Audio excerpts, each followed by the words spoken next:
Pessoal, deixa eu fazer uma breve apresentação, né, que eu acho que vale uma fala um pouquinho mais formal. Não vou entrar naquela coisa do Lattes e apresentar, não, né, assim, acho que o fundamental é talvez uma fala que represente um pouco mais, né, Hernani, o seu momento e a nossa relação também, né.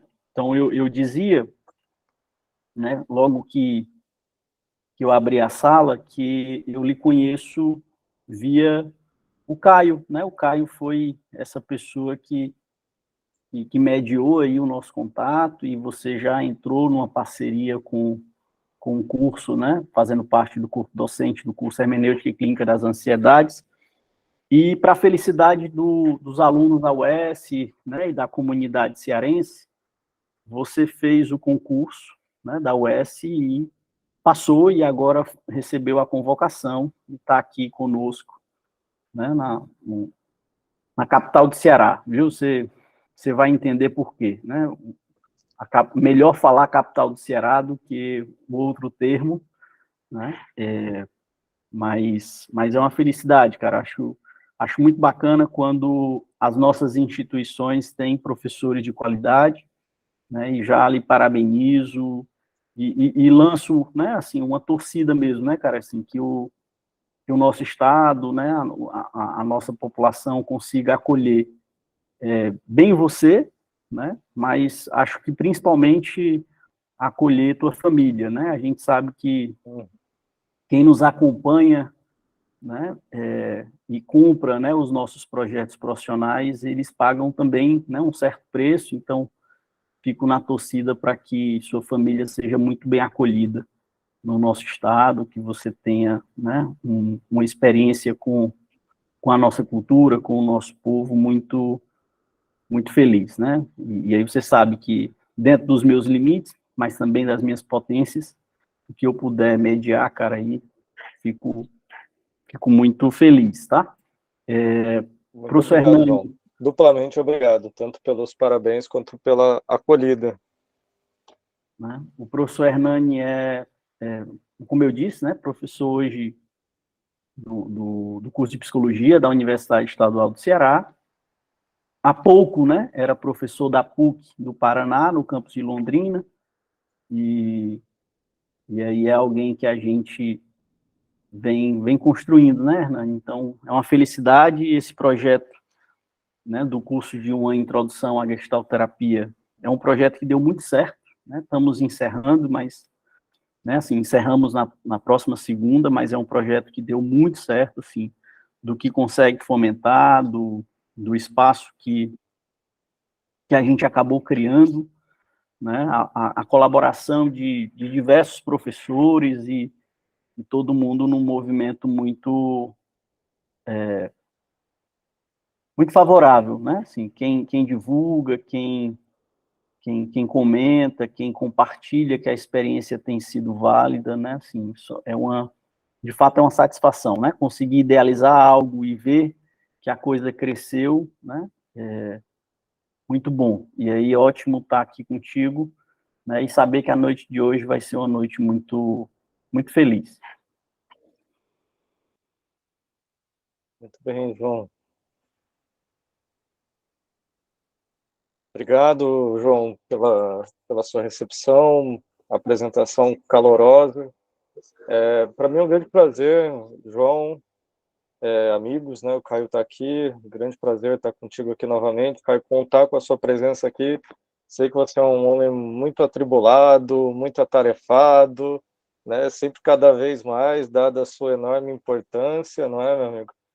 Então, fico muito lisonjeado. Também queria agradecer aqui a participação de alguns ex-alunos, alunos, né? Não sei se um aluno chega a ser ex, né? Como a Isa, que está aqui, Maria Eduarda, Peri, boa noite a vocês e boa noite a todos os outros. Pessoas que... A Bruna também está aqui, boa noite, Bruna. Aos demais que eu ainda não conheço, é um prazer, espero poder conhecê-los, né? Que a gente possa desenvolver uma relação, mesmo que seja Faltou até supervisão, o Caio está entregando. Que a nossa relação possa ser uma boa relação, mesmo que dure o tempo dessa aula, mas eu gostaria de deixar todos bem à vontade para participar. Vocês podem fazer perguntas, me interromper. Eu trouxe um material preparado, mas a ideia é mais que a gente possa dialogar sobre algumas ideias que eu poderia chamar de básicas, né, com relação a esse tema.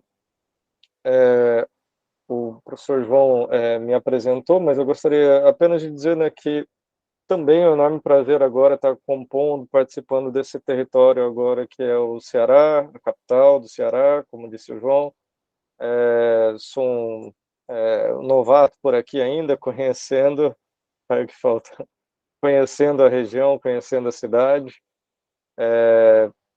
Venho como estrangeiro, mas ao mesmo tempo tento trazer um pouco dessa familiaridade que é o tema, da familiaridade que é a minha trajetória, meu percurso, e para mim, sim, é uma grande honra estar integrando agora o corpo docente da UES, da Universidade Estadual do Ceará.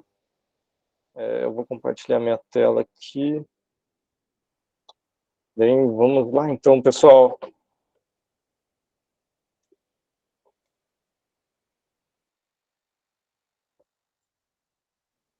Nós vemos a projeção, tá, Hernani? Ok.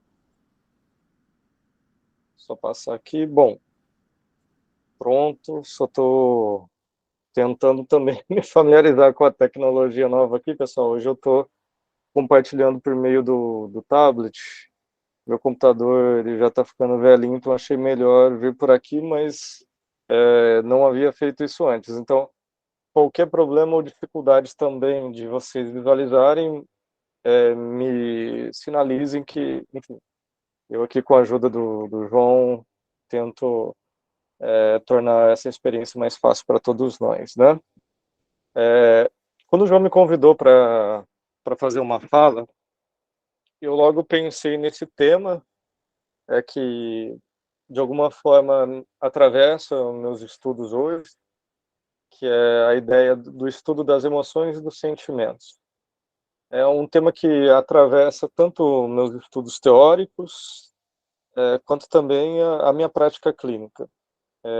E daí a segunda parte do título também, né? Eu tenho estudado desde pelo menos um mestrado a fenomenologia a fundo, né? Desde autores mais clássicos até autores mais contemporâneos. A última fala que eu tive aqui junto com o Sorg, né, e o João foi decorrente do meu doutorado também. Só que essa fala especificamente, ela vai numa direção que me toca muito enquanto terapeuta também, sobretudo se a gente olha para a sociedade contemporânea, né, para o mundo de hoje, portanto. E a partir disso, né, eu chamei, né, esse subtítulo desse subtítulo como partindo da epistemologia, ou seja, da teoria do conhecimento para chegarmos à psicoterapia e depois voltarmos. Por que voltarmos, né? Vocês vão logo notar ao longo da minha fala, da minha apresentação, que o que eu estou chamando aqui de psicoterapia vai estar focado, né, por conta da temática do curso, na Gestalt terapia, mas eu vou procurar também amarrar com outras questões sobre a psicoterapia hoje, mas também quero com isso aprofundar algumas reflexões ou algumas compreensões que a Gestalt terapia nos fornece, com base em alguns materiais que a fenomenologia contemporânea, também chamada de fenomenologia crítica, nos fornece.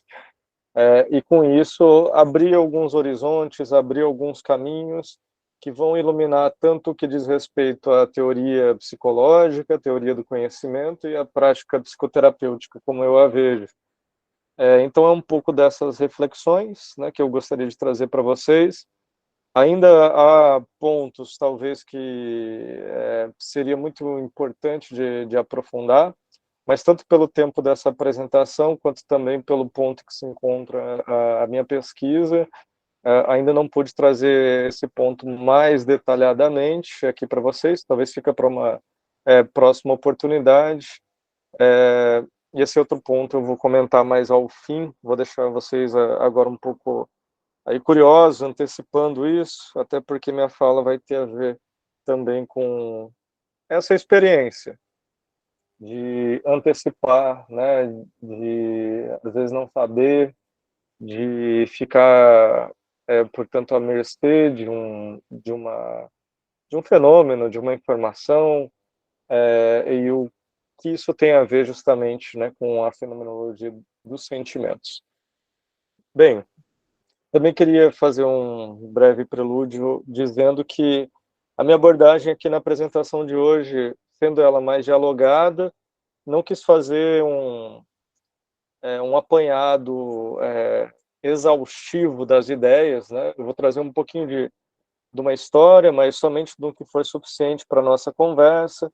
Vou trazer um pouquinho de teoria, mas também somente o que for suficiente para a nossa conversa. E aí todos os aprofundamentos podem vir a meu ver, duas ocasiões. Uma, a interação de vocês, claro. A pergunta que vocês quiserem me trazer. Segundo, pode vir de outras interações que a gente pode ter no futuro, seja enquanto colegas, né, a gente se reunindo numa mesa de um café, né, ou então a gente trabalhando textualmente nisso, né, que eu acho que é também uma das ocasiões felizes para nós expressarmos as nossas ideias. Então fica o convite aí a todos e todas que estão aqui participando, e todos, claro, participando para que a gente siga dialogando, né, sobre esse tema, e qualquer ponto que vocês sentirem que precisam aprofundar, qualquer ponta que vocês sentirem solta, se posicionem. Acho que vai ser interessante para as duas partes, para mim e para vocês. Bem, quando eu dei esse título para uma fenomenologia dos sentimentos, eu estava pensando, na verdade, num campo um pouco mais vasto do que o nosso léxico comum nos permite abordar. Isso porque a própria fenomenologia nos permite ampliar a nossa visão sobre o que são sentimentos. E aí, enquanto eu preparava minha fala, eu fiquei pensando se talvez, né, esse percurso que, de certa forma, eu fiz, sem que alguns aqui tenham feito, não geraria talvez alguns equívocos. Eu acredito que sim, equívocos que muitas vezes podem ser muito produtivos, inclusive, mas ainda assim isso me fez explorar um pouco mais detalhadamente o que esse léxico comum nos leva a pensar e a considerar. E esse é o primeiro exercício, talvez, de fenomenologia aqui, e logo mais eu vou também explicar para vocês, né, ou abordar, ou conversar com vocês o que o uso da fenomenologia eu estou fazendo aqui. Bem, quando falamos de sentimentos, isso aqui nós nos referimos, por meio da palavra sentimentos, ou desse significante, como quer que a gente queira chamar, compartilha um campo semântico com outros fenômenos e, portanto, também outras palavras, como, por exemplo, sensações, sensações corporais, ou ainda sentimentos corporais, emoções, e alguns outros ainda, né, que existem no nosso bom português. Com relação a essa família, né, de palavras, a gente pode pensar que existe um núcleo comum, ou um núcleo mais ou menos comum, e que vai ser muito importante para o desdobramento de qualquer abordagem fenomenológica do assunto. O núcleo comum é mesmo a corporeidade, o que nós chamamos em fenomenologia de corporeidade, e que vocês verão ao longo dessa conversa que não é a mesma coisa que corpo, tomado de maneira pura e simples. Ainda assim, algumas distinções são importantes com relação a essa família conceitual. Por exemplo, quando falamos de sensações, nem todas as sensações são sentimentos, como as sensações que compõem uma percepção visual. Nem todas elas acompanham claramente sentimentos como, por exemplo, raiva, orgulho ou ainda tristeza. Podem acompanhar, talvez, sentimentos mais simples, como, por exemplo, o prazer e o desprazer, mas ainda assim há uma distinção entre as duas coisas. Ainda sensações chamadas de corporais, como, por exemplo, o tato, como, por exemplo, o toque, como ainda a cócega, o comichão, o frio na espinha, o aperto na barriga, tudo isso são sensações corporais, em que elas são parecidas e diferentes com os sentimentos. Os sentimentos normalmente têm um teor um tanto quanto mais abstrato do que as sensações corporais, embora elas estejam frequentemente relacionadas. Por exemplo, o frio na barriga, ele pode denotar tanto aquilo que diz respeito a uma ansiedade, né, no sentido antecipatório, como também pode denotar uma espécie de gozo, né, uma espécie de alegria, euforia. Então, os sentimentos, eles abarcam coisas ligeiramente diferentes das sensações corporais, embora estejam também relacionados com elas. E, por fim, ainda o que nós chamamos de emoções. Nem sempre fica muito claro para nós a diferença entre sentimentos e emoções. Na literatura fenomenológica existe uma distinção.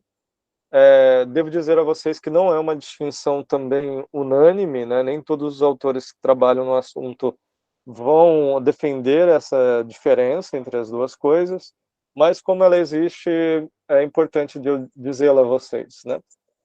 Muitos autores vão conceber as emoções como mais duráveis do que os sentimentos, portanto, como tendo um prolongamento temporal mais amplo ou mais largo do que os sentimentos. Como se a gente pudesse chamar os sentimentos de estados e as emoções de processos, algo como isso. Só que essa não é uma distinção tão clara. Por exemplo, muitas vezes a sensação ou o sentimento de prazer, ele pode estar envolvido com uma emoção como a alegria, né, que pode durar, por exemplo. Mas ainda assim, há uma série de atravessamentos entre as duas coisas, de tal forma que nem sempre somos capazes de diferenciar o que é o prazer e o que é a alegria. Novamente, os dois se atravessam e, sem dúvida, atravessarão as sensações corporais que estão aí envolvidas, mas alguns autores vão defender essa complexidade maior das emoções, por exemplo. Há autores que chegam a dizer que as emoções têm um conteúdo cognitivo, ao passo que os sentimentos não. Essa já é uma ideia mais polêmica, mais problemática, e até, digamos assim, um pouco mais profunda, né? Aqui eu não vou entrar em detalhes sobre essa ideia, mas o que eu gostaria de frisar para vocês existem algumas diferenças básicas, algumas diferenças importantes, só que a maneira como eu quero abordar os sentimentos é tão próxima das emoções que, na verdade, aqui ao longo da minha apresentação, eu vou falar dos sentimentos sempre junto com as emoções. Eu não vou querer fazer uma distinção tão clara, né, e tão recortada desse fenômeno que são os sentimentos e as emoções, para que talvez a gente não caia em algumas abstrações que são muito perigosas. E é justamente contra essas abstrações que me parece sempre importante estar atento ao que significa uma fenomenologia das emoções. E aí eu quero, bom, dado isso, né, dado essa localização sobre o que estamos falando, uma localização que, embora não seja extensa, definitiva, nem sistemática nesse momento, é uma localização operatória, para que a gente possa, portanto, trabalhar juntos aqui. E aí, a partir dela, eu gostaria de chamar vocês para perceber um pouco sobre como se fala a respeito deste assunto hoje. Para aqueles que têm talvez mais familiaridade com a fenomenologia hermenêutica, esse tipo de questão, como se fala, é uma tentativa de analisar o que Heidegger chama de o impessoal. né? Portanto, esses discursos que nos levam a uma espécie de alienação com relação à própria concretude do fenômeno em questão. Pois bem, vamos pensar, né? Como se fala, primeiro, no senso comum?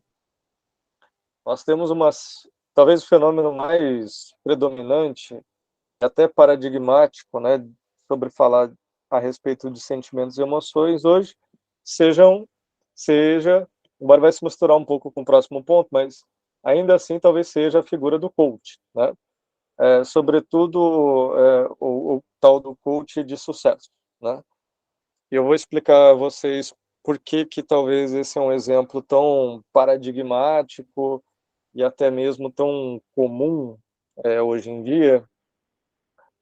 Trata-se justamente do fato de que a maneira como o discurso do coach, sobretudo o coach de sucesso, né, só para diferenciá-lo um pouco de outros coaches, é a de enquadrar os sentimentos e emoções dentro de uma determinada forma, né? Portanto, há uma significação prévia que acolhe este campo de fenômenos. E essa significação prévia diz respeito a uma positividade sempre esperada e também idealizada a respeito do que nós sentimos, daquilo que nós vivenciamos enquanto sentimentos e emoções. Vejam, se vocês abrem uma rede social, vocês logo vão ver 7 dicas para você se aliviar do estresse, por exemplo. Ou ainda, vocês vão ver, através de um discurso talvez um pouco mais mercadológico, né? Como você conseguir sucesso profissional. Saindo até da área da psicologia, né? É aquele coach que vai direcionar a sua fala para o indivíduo que quer se tornar, portanto, empreendedor, né? Que quer, ou que deve querer até, né? Se tornar responsável e gerente de si mesmo, no aspecto financeiro predominantemente, mas também numa série de outros aspectos existenciais. É disso que estamos falando. Agora, se a gente pensa ou aborda esse discurso de uma outra forma, nós logo vemos que isso que está sendo acolhido, apreendido aí, é uma certa forma de dizer que as emoções elas devem estar a serviço de uma outra coisa, no caso sucesso, funcionalidade, né, ou ainda autogestão, e que se há emoções ou sentimentos para serem acolhidos, estes são apenas aqueles que caem no âmbito da positividade, como a felicidade, a alegria, a satisfação e outros tantos que entrariam nessa série. Então, isso é um pouco um recorte, né, muito breve, até caricato do nosso senso comum hoje, mas que eu gostaria de chamar a atenção de vocês para a presença até mesmo próxima dele, porque a nossa cotidianidade mediana, né, como diz o Heidegger novamente, é o que está mais próximo de nós e que nós vemos por isso, né, certa frequência. Agora... Deixa eu só fazer uma consideração, Hernani, claro, João, me permita. lá. Quando você traz, né, e eu acho muito interessante essa ideia, né, assim, de visitarmos, né, assim, a forma como isso tem sido anunciado, né, ou a forma como esses discursos sociais acabam compondo, né, o campo aí da nossa experiência comum. De imediato, quando você faz essa provocação, me vem, né, essa ideia que você traz a partir do Byung-Chul Han, né, de um valor de positividade. E aí eu fiquei pensando, né, assim, muito interessante isso, porque para pensarmos, né, efetivamente isso, a serviço de que está esse discurso sobre os sentimentos, sobre as emoções, sobre os afetos, né, na contemporaneidade. E aí eu acho que o Byung-Chul Han responderia justamente isso, né?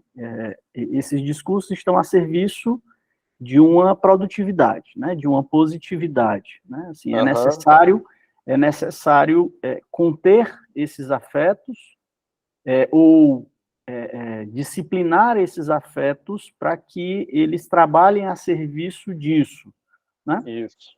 Uhum, E aí eu fiquei pensando, né, cara, naquilo, né? Toda vida que a gente vai assistir uma aula, a gente acaba tendo, antecipando possibilidades de construção, e quando você me passou o teu tema, eu fiquei pensando, né, assim, um autor que poderia aparecer era o Spinoza, né? O Spinoza, um aham, autor do século XVII, né, onde ele já uhum, traz essa temática da dimensão sensível, né? Somos seres sensíveis, somos seres afetáveis, né? aham, Apontava sim. O Spinoza. E aí eu fiquei Aham, pensando, né, assim, já não há no século XVII alguma forma de restrição a esse campo afetivo, né? E aí lembro justamente do processo renascentista, né? Assim, de um uhum. resgate da cultura ateniense, né? A crítica que o Nietzsche faz ao Sim, a pensamento do dimensão Sócrates e apolínea, né? exatamente, né? Exatamente Uhum, isso, né? Essa experiência apolínea, uhum, e que afirma, talvez, né, essa dimensão da racionalidade como a bússola, uhum, né, não só para os sujeitos, mas para a sociedade ocidental como um uhum, todo, né? E aí fiquei pensando um pouco uhum, nisso, sabe, Hernani, assim, de, uhum, de, de como esse processo que hoje vivemos, né, ele tem continuidades né, com reformulações, mas tem uma continuidade aí que já tem, talvez, 4 séculos, 5 séculos, né? uhum. Sim, pois é, João. Eu acho que a sua intervenção é muito acertada nesse sentido. Até logo mais o Spinoza vai aparecer aqui na minha fala. Então, o seu imaginário criativo aí acertou. E acho que você tem muita razão, né, ao apontar para esse processo de sedimentação histórica, né, que se encontra ali um campo bem estruturado, eu diria, né, desses discursos no Renascimento, mas que, na verdade, diz muito respeito à maneira como o pensamento ocidental foi construído, né, no fim das contas, né, porque a raiz desse tipo de positividade, desse tipo de pensamento, é mesmo que o Heidegger chama de técnica. Aqui eu não vou entrar nesse detalhe na filosofia do segundo Heidegger ou ainda na ideia dele de técnica, mas seria um bom ponto para aprofundar isso numa genealogia talvez mais detalhada, mais profunda desse tipo de questão. E que mesmo talvez o Byung-Chul Han coteja isso, mas mais colateralmente, né? E que ainda careceria, né, desse tipo de olhar, né, mais crítico, portanto, né, para a formação disso, especialmente olhando para um tema como os sentimentos e as emoções, né, onde há sim esse tipo de, vamos dizer, dialética, né, entre o que aparece e é valorizado e o que aparece fica, portanto, soterrado ou escondido, como, por exemplo, a filosofia do Spinoza, que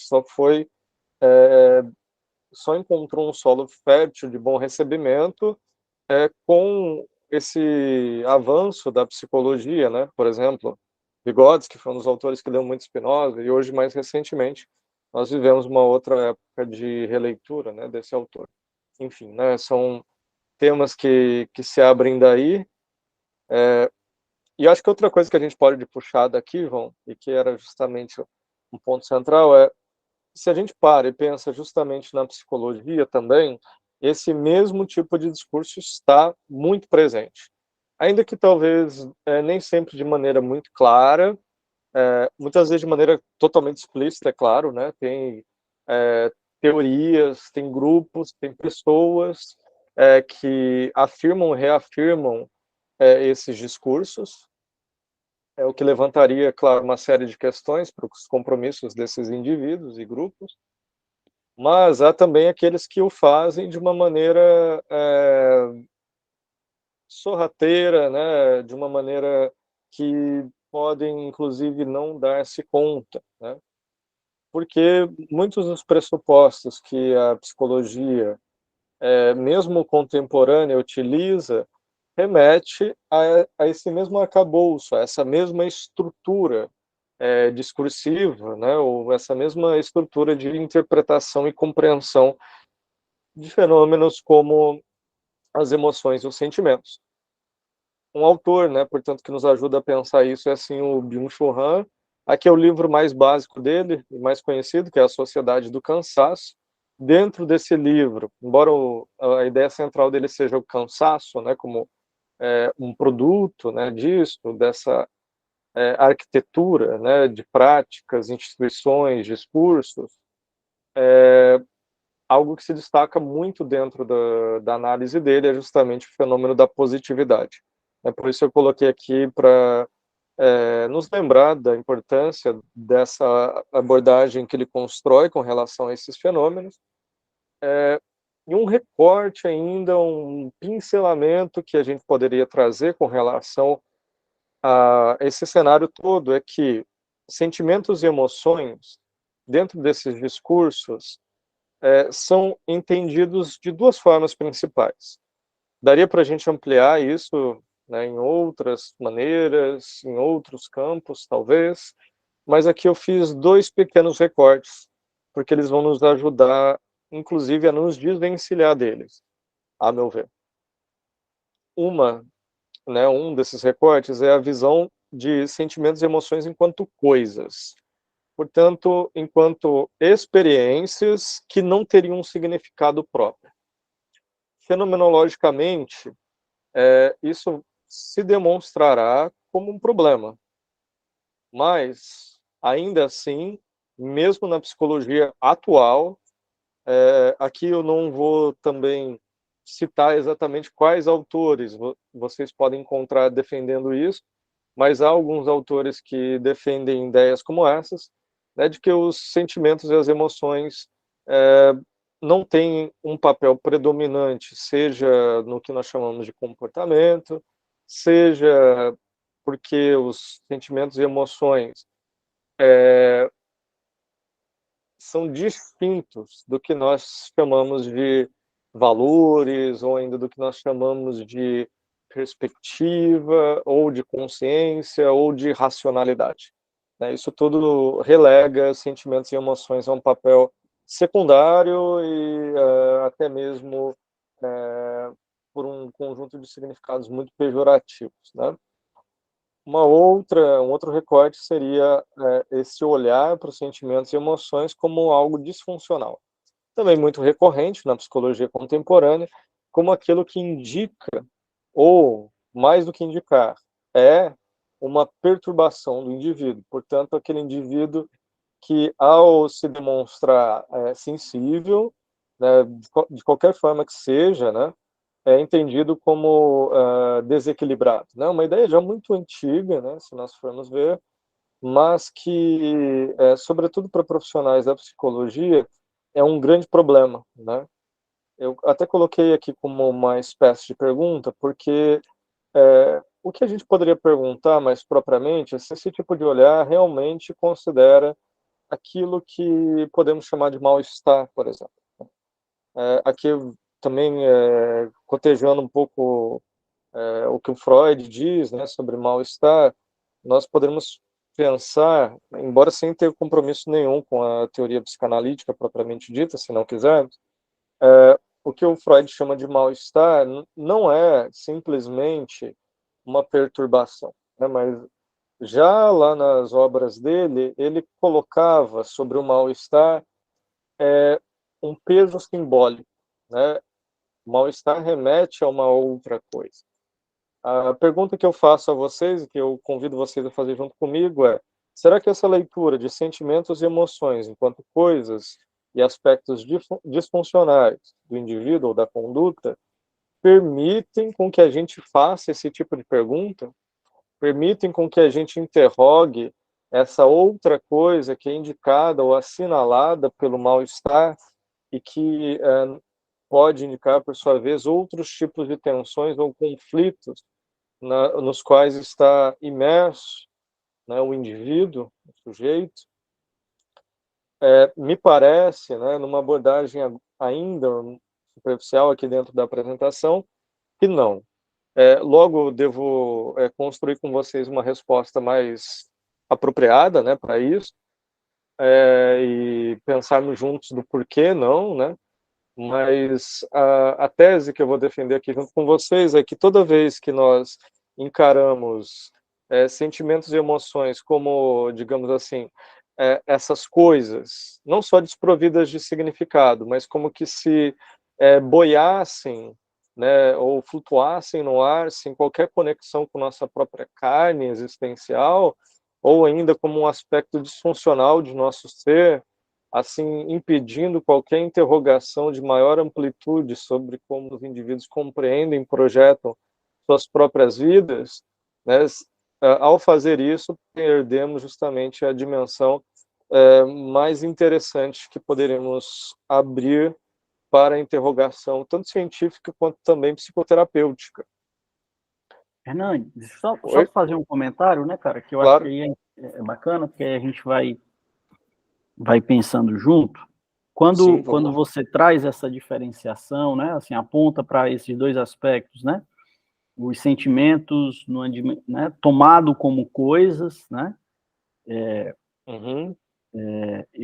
eu fiquei pensando no discurso, né, que muitas vezes aparece nos telejornais, né, por exemplo, que vai retratar a ansiedade, a tristeza, né, a melancolia, como algo, né, que seria meio que deslocado da experiência da vida do sujeito, né,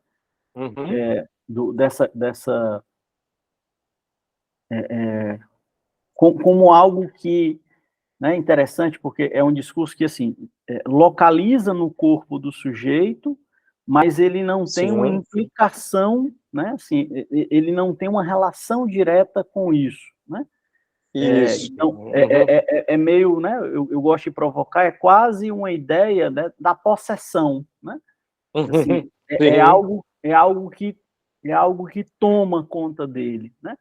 E aí é interessante porque esse significado, né, dos sentimentos como coisa, mas como patologia, né, muitas vezes também se articulam, né? Essa era a pontuação que eu queria fazer, né? Perfeito, Então, João. localiza-se no corpo, né? E isso não diz desse sujeito, mas de uma condição inerente a ele, né? Assim, alguma desregulação química, né? Isso não tem uma relação com as relações, com o contexto histórico-político que vivemos, ao mesmo tempo que isso é tomado como uma perturbação e que deve ser, então, né, contida, corrigida, sobre esse signo da doença, sobre esse signo do patológico, né, cara? Fiquei pensando nisso, assim, como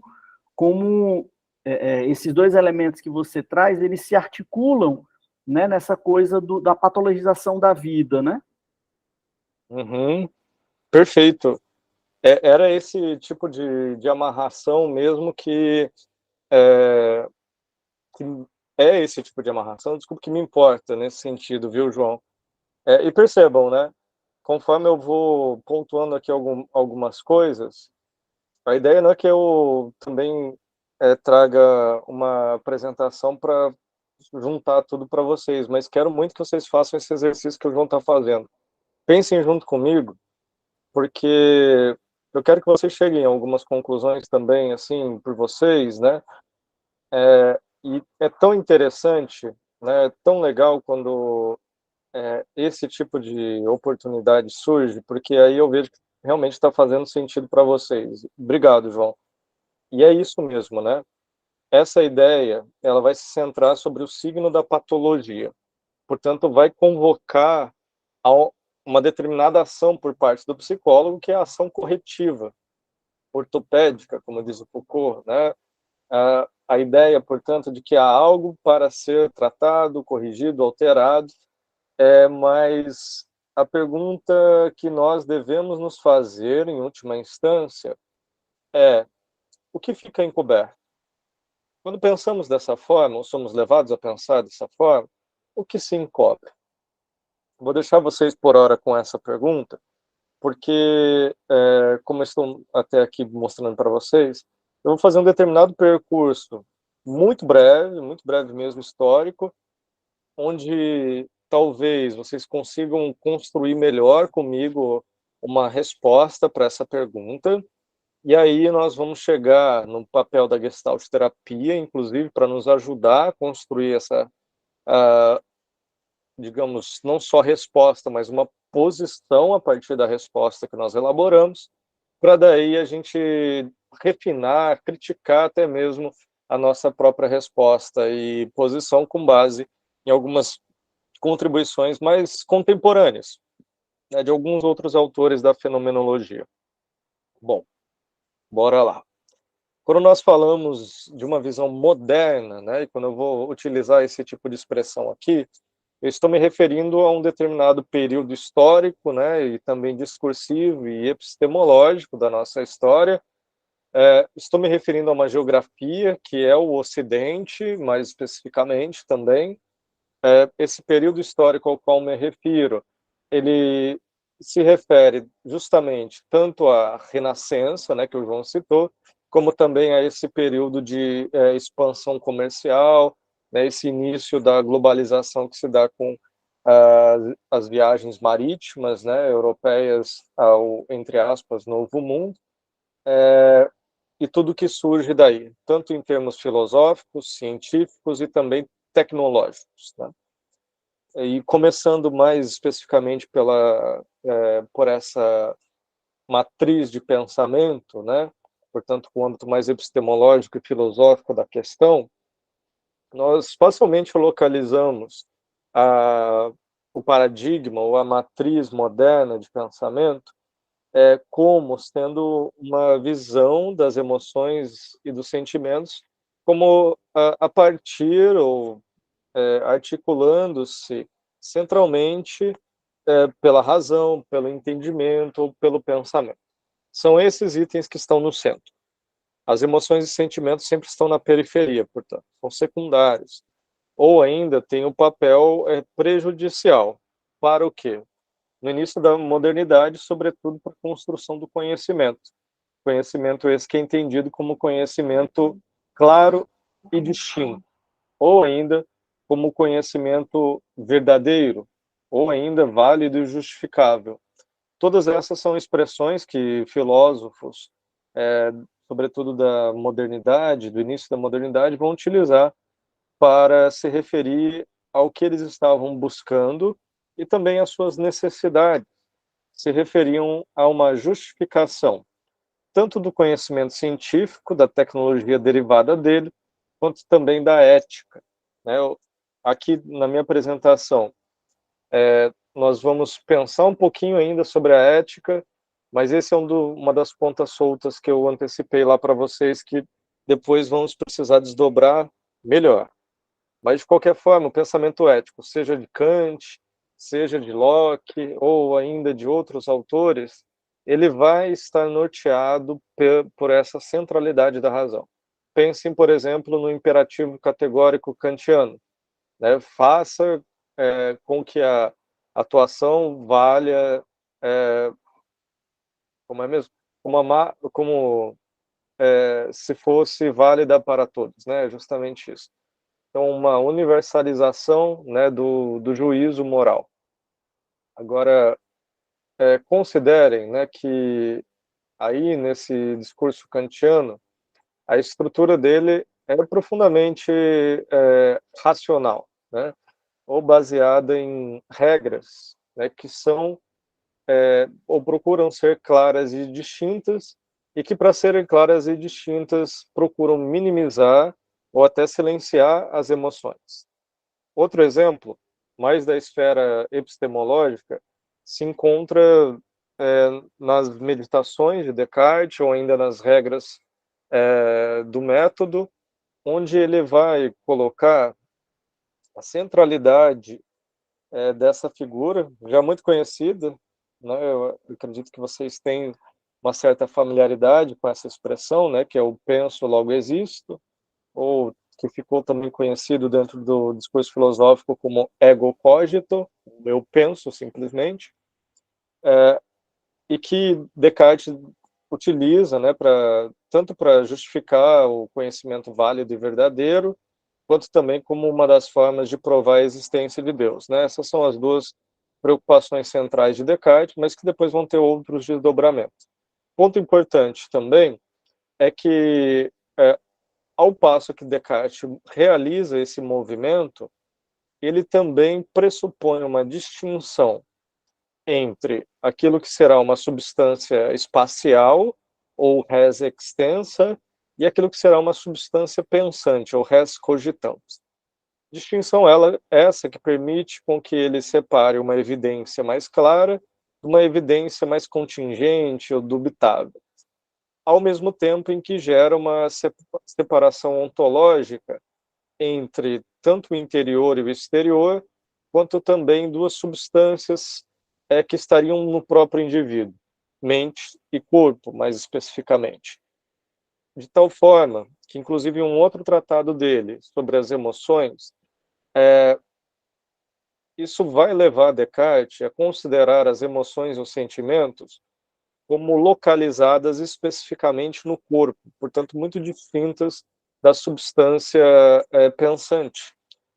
Em um corpo que é analisado por ele de uma maneira muito fisicalista, portanto, é o nosso corpo biológico, que é objeto da investigação cartesiana, e cujo princípio básico para a elaboração de sua teoria das emoções é o da causalidade, ou seja, o princípio que rege toda substância espacial, a res extensa, ao passo que o princípio da razoabilidade ou qualquer outra regra que estivesse relacionada ao entendimento valeria apenas para a substância pensante. É muito interessante porque essa também é a base, embora alguns autores também utilizem isso para atribuir a Descartes o papel de um autor de origem, né, das ciências médicas, a gente pudesse também questionar que esse já era um movimento relativamente comum. De qualquer forma, serve como um exemplo paradigmático que essa localização das emoções e sentimentos no corpo físico dá origem às ciências médicas, porque dá origem a um pressuposto, a um princípio central para a medicina posterior, que é: o corpo é uma máquina. O corpo obedece aos princípios de causa e efeito, assim como um autômato. Descartes vai escrever isso literalmente nesse livro.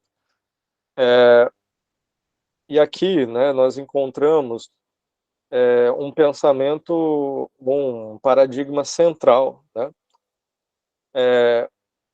Abro um parênteses, depois eu vou voltar a esse parênteses. Descartes, embora se localize aqui como um autor central para a formação desse paradigma médico, ele certamente também é um dos primeiros a tratar das emoções e sentimentos de uma maneira mais sistemática dentro da filosofia, sobretudo moderna. Mas quem vai se destacar mais do que ele e vai fazer um trabalho mais sistemático, certamente é o Baruch de Spinoza. E logo eu vou comentar um pouco do porquê disso. Mas vamos lá. Espero que vocês estejam entendendo. Um pouco disso também é retratado pelo Foucault em O Nascimento da Clínica, né? Também um pouco mais em A História da Loucura. Enfim, essa parte aqui dialoga com muito do que já foi produzido, né, na filosofia, e é um resumo, né, bastante sintético, né, dessas questões. Mas espero que vocês estejam acompanhando isso, porque essa distinção vai ser fundamental, essa localização que Descartes faz das emoções e sentimentos no corpo físico também vai ser central para aquela nossa questão. O que está sendo ocultado, escondido da nossa formulação aqui, da nossa possibilidade de compreensão?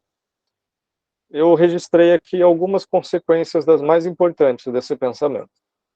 Primeiro, sentimentos e emoções, então, são entendidas como fonte do que vai ser chamado como desrazão. Portanto, a desregulação do organismo, a sua disfuncionalidade, a experiência do sem sentido, o excesso e a própria patologia.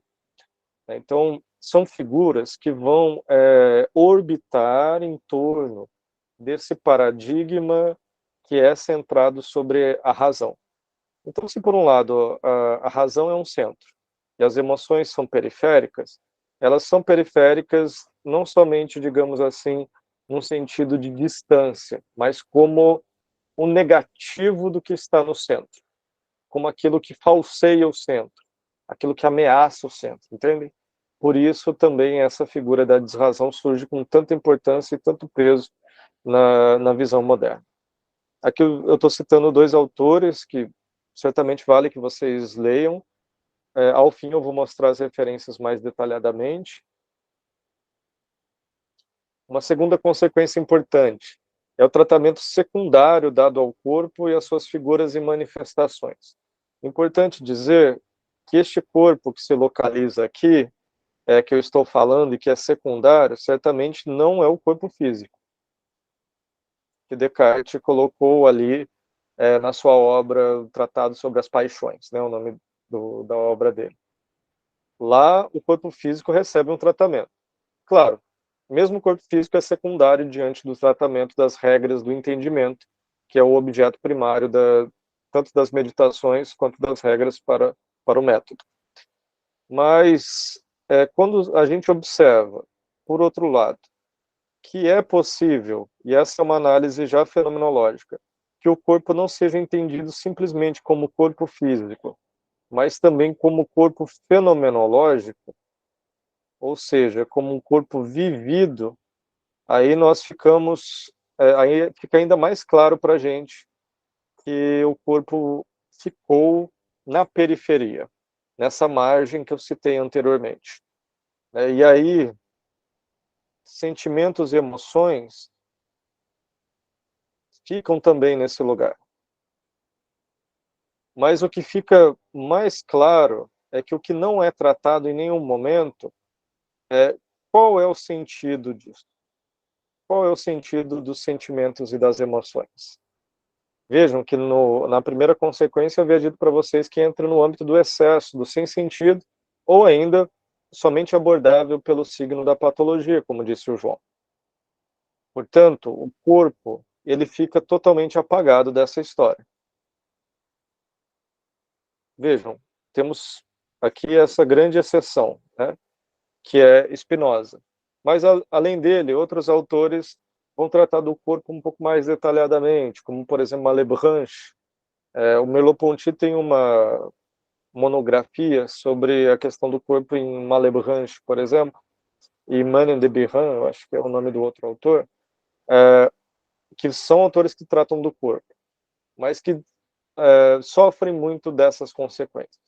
Talvez Spinoza ainda se mantenha como um autor central, porque ele consegue articular a questão do corpo, dos sentimentos e das emoções de uma outra forma, sob outro signo que não o da razão enquanto entendimento, enquanto regras para o funcionamento do entendimento, que também tem somente um objetivo, uma teleologia, o conhecimento claro e distinto, a justificação disso.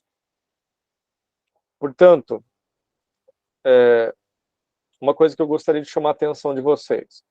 Vejam que se a gente ligar a primeira consequência com a segunda, nós estamos vendo que, na verdade, o corpo é central para o tratamento dos sentimentos e emoções.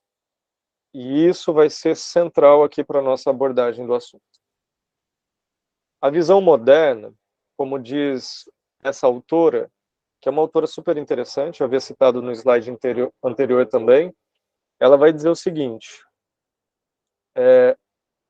que esse discurso moderno sobre os sentimentos e as emoções, ele é baseado em uma visão empobrecida. Essa foi a tradução que está no livro, na verdade, não foi minha, mas o termo original é Dumbvium.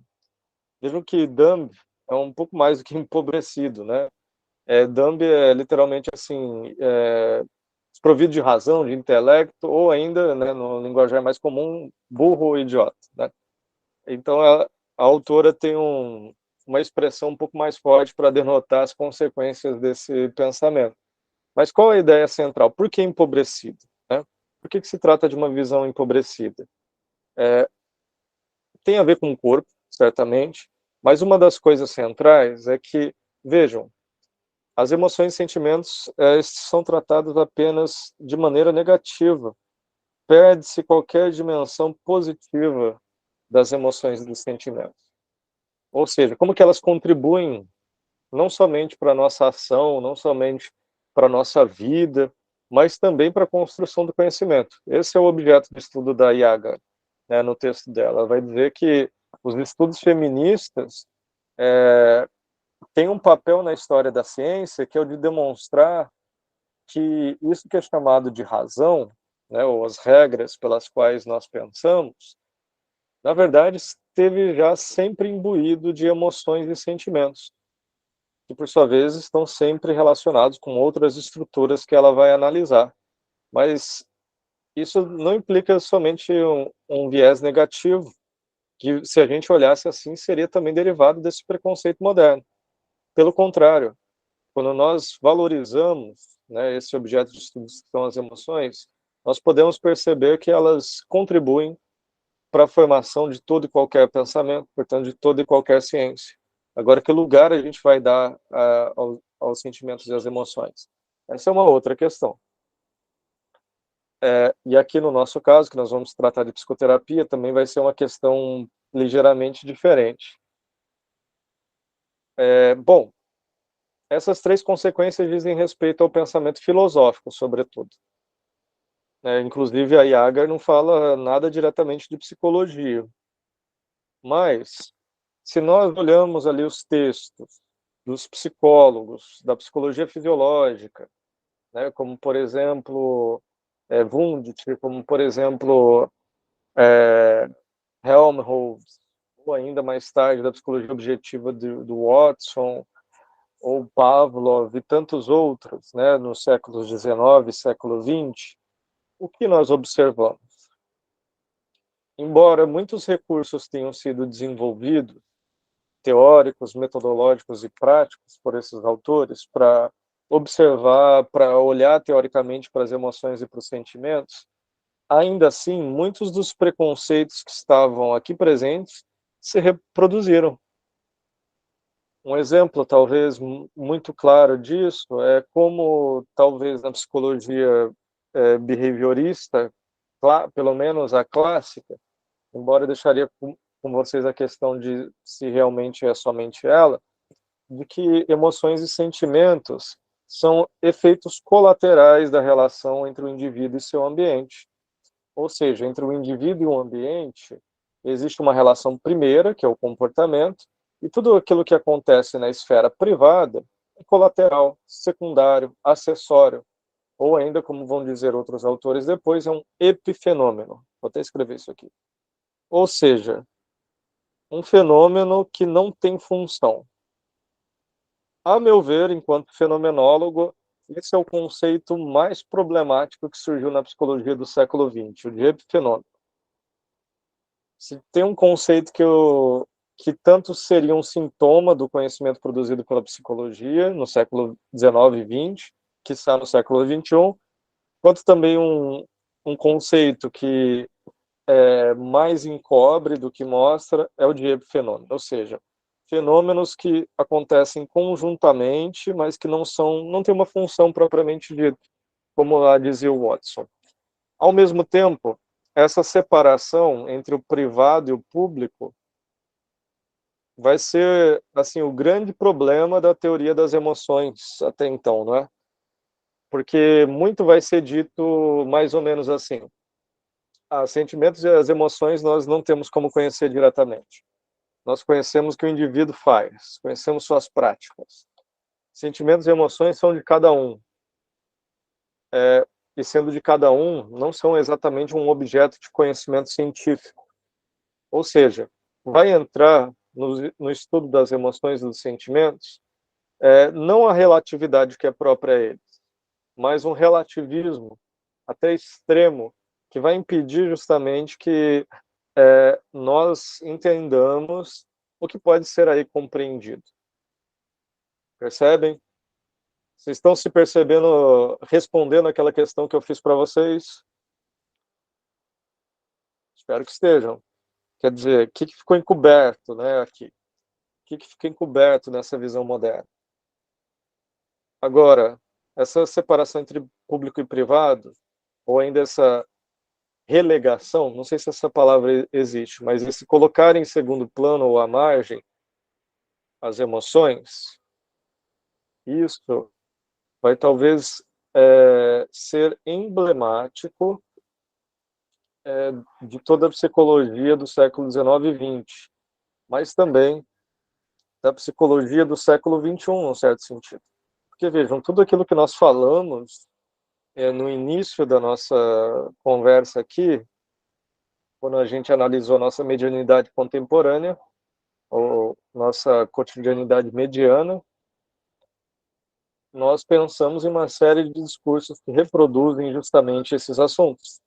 Então, não é um assunto que está ultrapassado, não é um assunto alienígena, pelo contrário, né? É algo muito atual, muito presente e que nos invade, nos atravessa e, assim, se fôssemos adotar um olhar fenomenológico, diríamos, nos atravessa com uma série de pressupostos e de preconceitos que nem sempre são tomados de maneira séria. Se nós queremos levar esses fenômenos a sério, precisamos levar em conta todas essas contradições. E aí surgem perguntas como... Deixa eu só tentar apagar.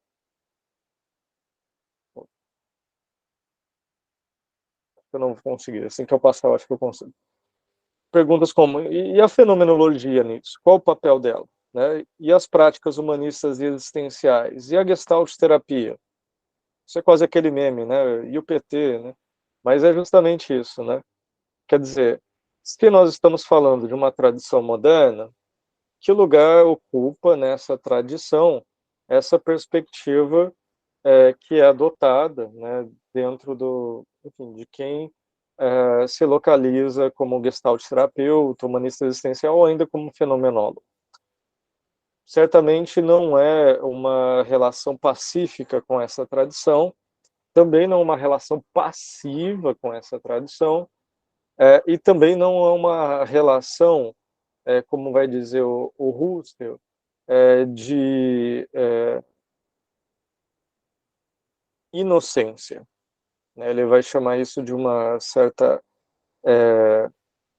ele chama de naivete, né, uma certa naturalidade, ignorância, né, que é própria de quando nós nos deixamos absorver pela naturalidade das coisas. Quando nós naturalizamos as coisas, nós, ao mesmo tempo, vemos o mundo através dessa naturalização, só que nós ignoramos como isso se sucede, qual relação isso tem com nós mesmos e também, é claro, com a cultura. Então, o papel da fenomenologia, e também que deve ser da Gestalt terapia, é um papel crítico com essa tradição. E agora, o que eu vou convidar vocês é justamente a fazer esse percurso crítico por dentro da Gestalt terapia. Só que antes, eu queria perguntar para vocês, bom, ficou claro para vocês aquela pergunta? Conseguiram respondê-la? O que ficou encoberto? O que ficou velado, né, por esse tipo de discurso, né, que é a modernidade? Fica claro para vocês?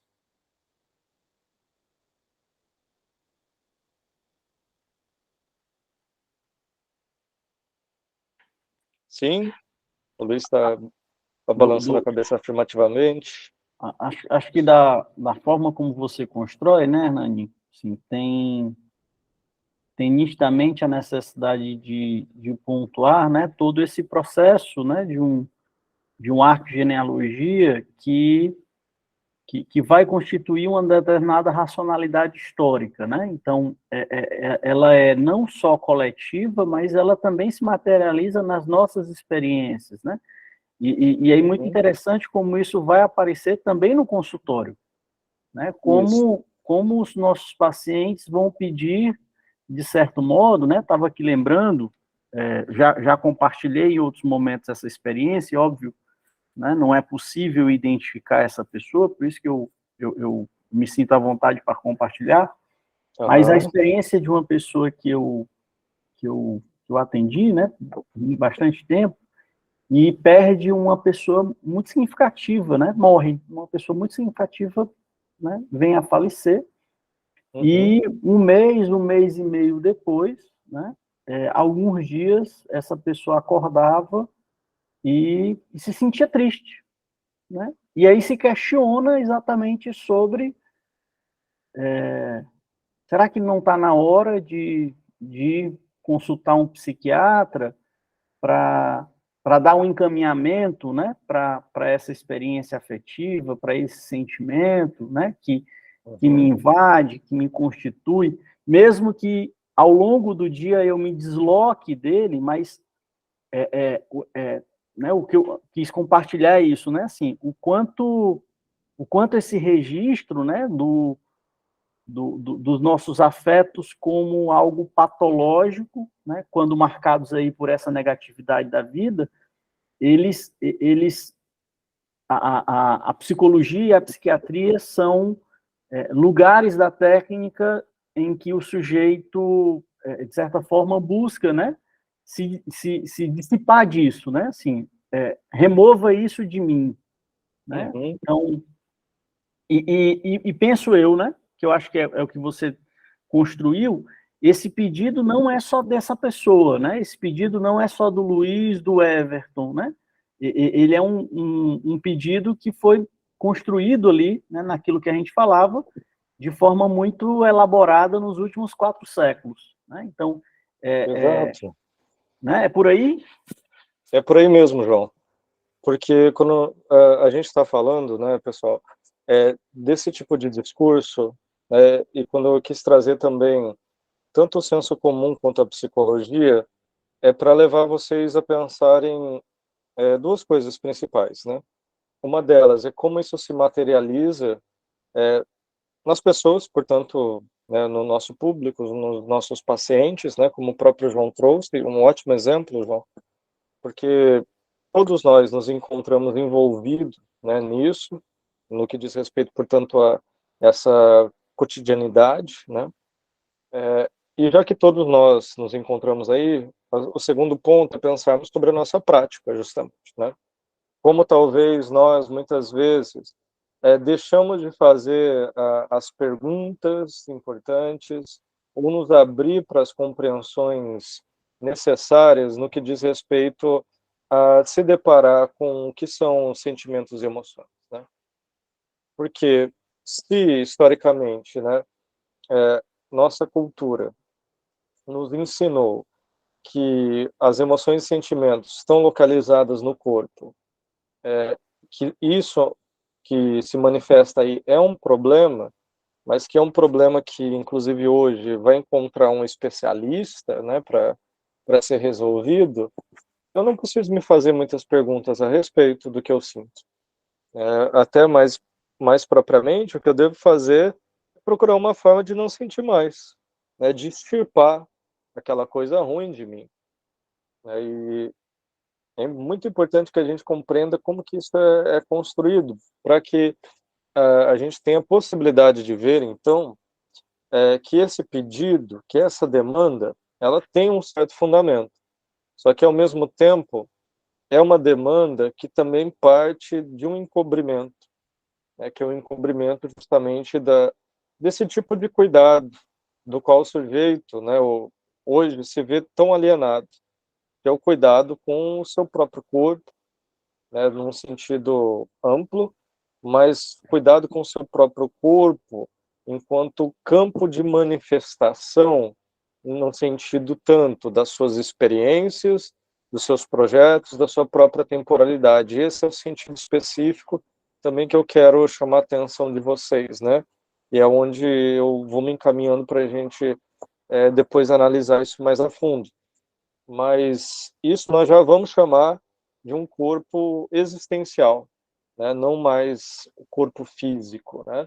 Nem também somente corpo psíquico, que eu acho que é um dos termos que acaba encapsulando até essa compreensão, muitas vezes.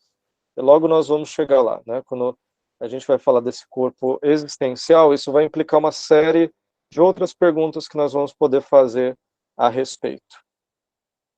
Agora, prestem muita atenção nisso que o João disse, né? Não será somente uma questão histórica, né, no sentido passado, mas é uma questão atual, né, de uma atualidade que se faz e refaz, uma atualidade viva, é uma atualidade do que diz respeito à reconstrução sempre feita, né, nas nossas relações, né, e, portanto, dos nossos pacientes também. Bom, aqui eu deixei uma referência por fazer. Essa referência é daquele livro Self, uma polifonia de Gestalt terapeutas, que faltou a referência, né? Mas vejam que quando a gente é interpelado, né? Então, enquanto Gestalt terapeuta, a gente precisa saber de onde a gente está falando, né? Falei para vocês que é uma relação crítica, né? Com essa tradição. É talvez uma relação onde a gente tem que saber onde caçar as nossas referências, saber o que nós estamos fazendo. E essa relação crítica vem de uma maneira de interrogar a Gestalt terapia também, né? Não quero trabalhar aqui com vocês a ideia da Gestalt terapia como uma unidade teórica, né? Embora a sistematicidade seja importante, é importante a gente entender os fundamentos, né? Eu vou trazer um pouco deles aqui também, embora também muito breve. Mas mais importante do que isso, é importante que a gente saiba ler a Gestalt terapia. Não que ela nos forneça uma leitura de mundo somente. Porque se a gente fica com ela enquanto uma leitura de mundo, a gente pode cair nos mesmos erros da tradição. Veja, pode ser que esse paciente que o João citou, ou ainda outro paciente, né, que se veja angustiado, triste, ou ainda vazio de sentimentos, que ele não saiba muito o que fazer com aquilo, mas uma coisa ele sabe, que se trata daquilo e que aquilo é um problema. Vejam os dois pressupostos repetidos aqui, né? Aquilo, portanto, uma visão do sentimento como uma coisa que não abre possibilidade de interrogação e como um problema, não exatamente como algo que diz respeito a ele, que tem uma vinculação direta com a sua própria vida, justamente porque as categorias que ele herda são de separação entre pensamento e vida, né? Porque esse corpo fenomenológico existencial é um corpo vital, além de um corpo sensível, está ligado às dimensões mais próprias da vida. E é a partir daqui que nós nos localizamos, né, pessoal? Enquanto gestalt terapeutas, enquanto terapeutas humanistas existenciais, é necessário que essa interrogação seja feita. Coloquei aqui a ideia de fenomenologia da situação clínica, que é uma ideia já até clássica, né, dentro da gestalt terapia, que está lá no livro Gestalt Terapia e Fenomenologia, né, do Marcos e da Rosane, onde eles vão dizer que o Gestalt terapeuta faz uma fenomenologia, né, ali das figuras emergentes da relação terapêutica. Agora, o que são essas figuras emergentes, né? Onde elas estão? É isso que eu quero convidar vocês a pensar. Porque se até agora vocês chegaram a pensar em algum momento que elas estão no corpo físico do sujeito, aí é justamente que eu convido vocês a repensarem essa ideia. Porque essa ideia é um derivado daquela tradição. E, claro, um derivado que vela, obscurece, não deixa vocês verem direito, digamos. Ou ainda, se vocês carregam, de alguma forma, a ideia de que as emoções e sentimentos precisam ser trabalhadas, né, para serem extirpadas, né, do sujeito, amenizadas, ou que a tensão precisa simplesmente ser diminuída, também convido vocês a repensar que essa também é uma ideia derivada dessa tradição. Eu vou dar alguns pontos para vocês, onde a Gestalt terapia vai nos permitir superar esses preconceitos, mas também alguns pontos para a gente reler algumas coisas da Gestalt terapia e ficarmos talvez mais atentos a essas manifestações clínicas. E ao final vou comentar um pouco mais disso com exemplos da prática clínica, né? Então, vejam, a psicoterapia, qual é o lugar dela, né? É um lugar de pensar essas relações, às vezes com os preconceitos, mas, do ponto de vista fenomenológico, é o lugar de repensá-los, de pensá-los melhor, de olhar criticamente para eles. A teoria do campo que está presente na Gestalt terapia é um ótimo exemplo. Ela vem do Kurt Lewin e de outros autores da Gestalt, mas uma das coisas principais dessa teoria é que a distinção entre o interno e privado, ela é questionada diretamente pelo Kurt Lewin. Porque a teoria do campo, vocês já devem ter visto aquele desenho que ele faz, né? Onde o eu e justamente o seu campo vital formam uma relação indissociável, né? Onde o eu nada mais é do que um conjunto de percepções relativas à minha situação, né, nesse campo vital, que é tanto um campo de ação, de percepção, que tem a ver com as minhas necessidades e afins. Tudo isso que vocês já conhecem da teoria da Gestalt, né? Mas uma coisa central, além disso, né, que o Kurt Lewin vai propor dentro da sua teoria do campo vital, é que as emoções sempre vão contribuir com os significados das situações que nós vivemos. Então, a teoria do campo, ela sempre parte desse pressuposto. As emoções são significativas. Enquanto Gestalt terapeuta, eu não posso assumir o contrário sem entrar em contradição com esse princípio teórico, portanto. O Kurt Lewin chega até a dizer, né, as emoções são valências afetivas que vão estruturar o nosso campo, no que ele vai chamar de polos oposicionais, ou seja, nossa percepção entre o que é positivo e negativo, bonito e feio, prazeroso e desprazeroso. Até um exemplo assim, que ele mesmo cita, né, que é interessante, da esfera do puro pensamento. Sei lá, vocês estão pensando aí sobre ou alguém, né, está pensando sobre uma fórmula matemática. Difícil pra caramba, mas a pessoa consegue resolver. Mesmo aí, né, onde o indivíduo está destacado, né, desconectado, descontextualizado do seu campo vital, essa percepção, essa ideia, essa cognição tem um valor. Né? Por exemplo, problema difícil é um valor afetivo e a satisfação que a pessoa tem ao resolver o problema. Então, o que ele vai dizer é que, na verdade, tudo que a gente vive está relacionado com essas valências afetivas. Ou, dito de outra forma, traduzindo para vocês, né? É impossível desconectar o sujeito das suas emoções.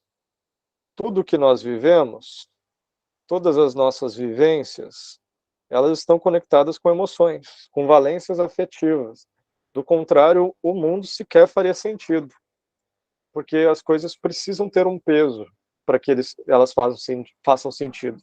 Então, as emoções e sentimentos contribuem para essa estruturação do mundo e também para a autorregulação da nossa personalidade, porque é a partir desse jogo, né, o Peirce vai falar muito, por exemplo, do que é tóxico, do que é nutritivo, né? E ele vai falando mais ou menos dialogando com essa teoria do Kurt Lewin, né? Porque é necessário que eu aprenda ao longo das minhas relações aquilo que pode favorecer a minha autorregulação, aquilo que pode desfavorecê-la, por exemplo. Essa seria uma das consequências. Agora, o conceito de organismo tem também algumas consequências importantes para a teoria das emoções. Kurt Goldstein é um dos autores que o Peirce, que na verdade, né, os autores da Gestalt terapia, além do Peirce, Hefferlein, Goodman, vão se inspirar, e o conceito dele de organismo é central também para pensar sobre as emoções. O Goldstein, basicamente, ele supera a ideia de que as emoções são sempre negativas ou disfuncionais. Então, eles superam um dos outros pressupostos. Se o Kurt Lewin, voltando para cá, diz que as emoções não podem ser vistas como coisas, então as emoções não estão no campo, né, como se estivessem fora do eu, nem estão dentro, elas são justamente as relações, né, que portanto são valências, ou seja, fazem as coisas valer alguma coisa. O Goldstein vai superar essa ideia de que as emoções são sempre disfuncionais. Ao contrário, ele vai dizer, aqui eu trouxe uma citação dele, né, ele diz ipsis literis, né, com todas as letras, se existe ordem ou desordem na nossa relação com o mundo, Isso apenas pode ser julgado da perspectiva do valor positivo ou negativo. Isso tem um pouquinho a ver com o Kurt Lewin, mas vejam só, que a condição desempenha para a autorrealização do organismo. Então ele está dizendo o seguinte, bom, ordem ou desordem em si mesmo não significam nada. O que importa é justamente o quanto o organismo é capaz de chegar. Autorregulação a gente pode traduzir por a termos, né? A termos com as situações que se apresentam a ele. E aí ele vai dizer, bom, o que importa não é que o indivíduo, por exemplo, tenha tido uma lesão cerebral. Não é que o indivíduo possua determinadas percepções do mundo que o caracterizem como um sujeito esquizofrênico. O que importa é como ele responde a esse mundo. Se de maneira restritiva, né, portanto, perdendo a sua liberdade existencial, ou, ao contrário, se utilizando dessas situações para ampliar a sua liberdade existencial. E isso independe das capacidades organísmicas prévias. Embora tenha relação, né, isso é parte dos estudos dele, não é definidor, né? Então, o que nós estamos chamando aqui de esquizofrenia ou ainda de uma lesão cerebral.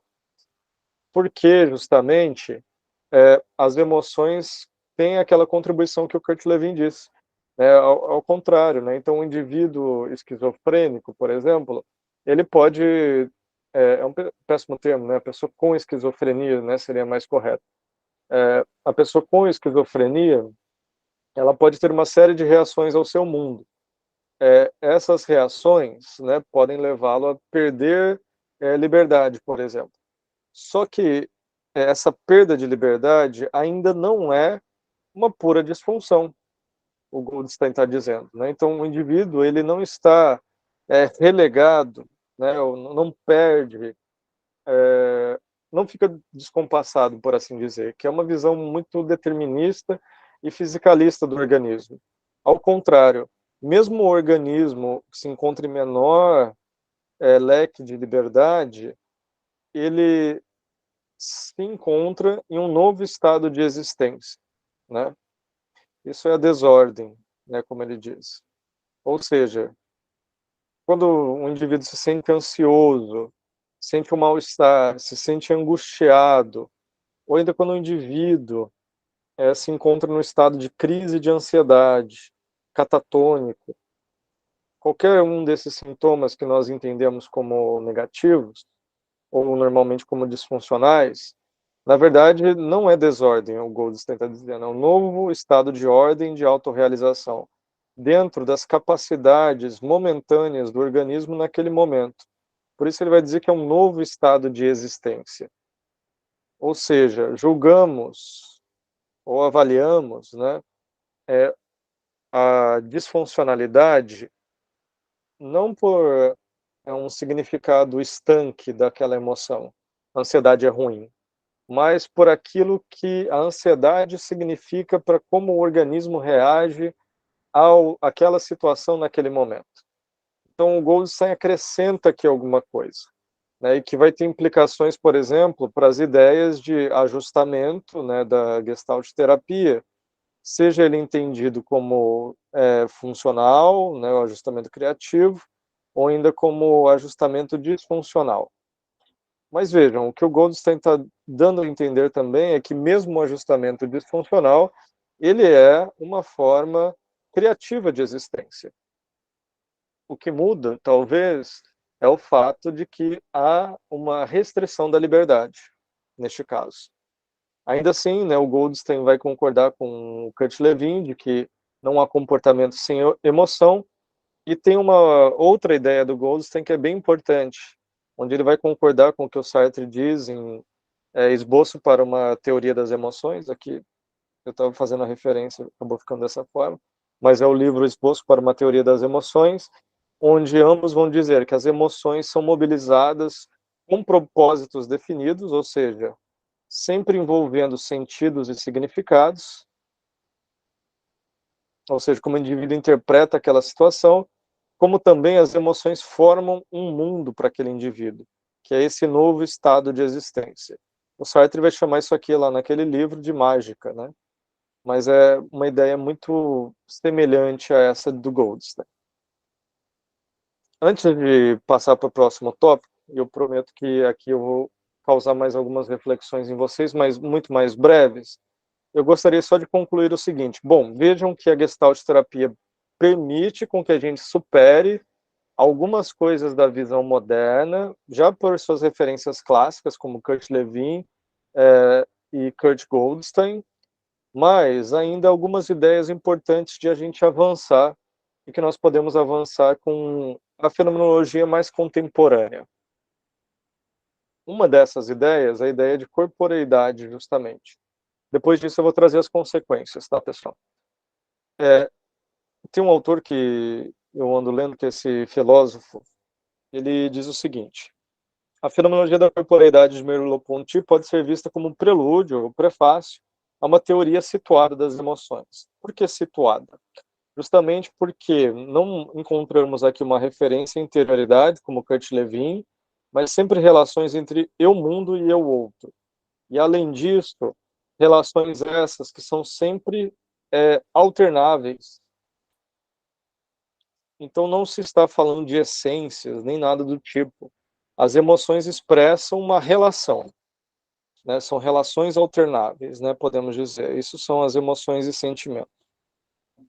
Inclusive, tem autores mais contemporâneos daquela tradição de pensamento que é chamada de cognição encarnada, que vão conceituar a emoção como emoção. Ou seja, trata-se de um movimento motivado, porque o E seria o motivo. Eles vão mais ou menos entender a ideia assim, um movimento motivado, isso são as emoções, né? Portanto, essas relações, né? E vejam o que o próprio Bakare Yusuf diz. Em vez de as sensações serem simplesmente os objetos, ou seja, as coisas, como a gente falou lá no começo, de nossa experiência, portanto, elas não estão dentro, também não estão fora, não são os estímulos, nem nada do tipo, elas são as formas de nossa existência. Essa frase dele é sensacional para a gente entender o assunto, né? Revelando a forma fundamental pela qual nós nos orientamos nele. Portanto, entre emoções e ser no mundo, conceito heideggeriano, né, não existe uma distância. As emoções, elas expressam o nosso ser no mundo, a nossa orientação no mundo. Vejam que além de um primeira coisa, né, nós saímos da ideia de emoções como não significando nada ou sendo um problema, passamos ali por uma ideia das emoções como localizadas no corpo, né, lá em Descartes, abrimos algumas portas para considerar o significado das emoções na nossa relação com o mundo, por fato de que, por exemplo, quando a gente está ansioso e a gente vê que o mundo talvez fica mais encolhido, né, porque está repleto de ameaças, nos sentimos ameaçados, o nosso foco também diminui, também as nossas perspectivas de mundo, nossos projetos ficam mais restritos ao momento presente, né? Tudo isso é uma configuração da nossa relação com o mundo, né? E justamente passamos daí para essa ideia de que as emoções expressam o nosso ser no mundo, né? Portanto, esse mundo mais restritivo, com foco mais restrito ao momento presente, ao significado ameaçador desse mundo, ele fala sobre essa nossa orientação. Bem, aí a pergunta não é mais só o que, não é nem onde você está sentindo, nem o que você está sentindo, porque poderia dizer ansiedade, mas, sobretudo, como você está sentindo, mas ainda mais do que isso. Qual é claro que essa não é uma pergunta para ser feita diretamente a ninguém, mas é uma pergunta orientadora para a gente. Qual é o sentido disso que você está sentindo em face justamente do seu drama existencial? Então, percebam, o significado das coisas ameaçadoras não se dá por si só, se dá a partir da história daquela pessoa, história única, não só do seu passado, mas também do que ela projeta diante do futuro. As suas reações àquilo também revelam a sua história de sedimentação, portanto, de tentativas de fazer algo a respeito. e exigem, talvez, outras formas criativas de lidar com aquilo que se apresenta. Então, a concepção de ser no mundo nos abre um leque de possibilidades para interrogar todo e qualquer sentimento, toda e qualquer emoção. Só que, ao mesmo tempo, exige da gente não mais uma perspectiva explicativa sobre o corpo-máquina. Porque lá em Descartes se abriu essa possibilidade de enxergar o corpo como corpo físico e olhar para ele simplesmente pelas leis de causa e efeito.